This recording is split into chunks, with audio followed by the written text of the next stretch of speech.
BJP তোলাবাজি দুর্নীতির ক্ষেত্রে zero tolerance নীতি নিয়ে চলছে। বারংবার কথা বলেছে বিজেপি রাজ্য সভাপতি শ্রমিক ভট্টাচার্য।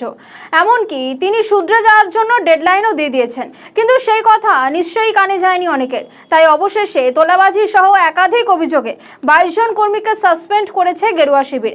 পাশাপাশি অনেকের বিরুদ্ধে ব্যবস্থা নেওয়া হয়েছে। বিজেপিকে এই বিষয় নিয়ে তীব্র আক্রমণ শানিয়েছেন কালীঘাট তৃণমূলের বর্ষিয়ান নেতা শোভনদেব চট্টোপাধ্যায়। কি বললেন শোনাবো।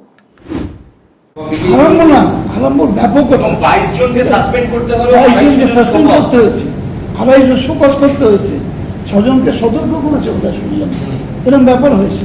তো এইরকম যে ঘটনা ঘটছে, এত ব্যাপকতা আসার সঙ্গে সঙ্গে শুধু আমি একটা উদাহরণ দেবো তোমাদের কাছে, যে তোমরা যে নিশ্চয়ই তোমরা সবাই বড় তবু বলছি আমি, এনসিআরবি রিপোর্ট বলে কি যে এই যে ক্রাইম, রেপ, অন্যান্য ক্রাইম, ডাউরি, এসব ব্যাপারে সব থেকে বেশি হয় যতগুলো বিজেপি শাসিত রাজ্য আছে। 10টা স্টেটের মধ্যে টপ 10-এর মধ্যে 7টা বিজেপি শাসিত রাজ্য।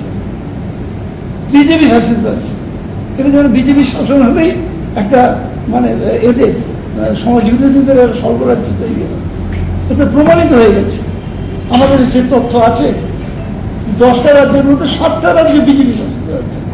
তার 1 নম্বরে আছে ইউপি, দিল্লি আছে, বিহার আছে, মধ্যপ্রদেশ আছে, রাজস্থান আছে। এরকম 10টার মধ্যে 7টা বিজেপি শাসিত রাজ্য।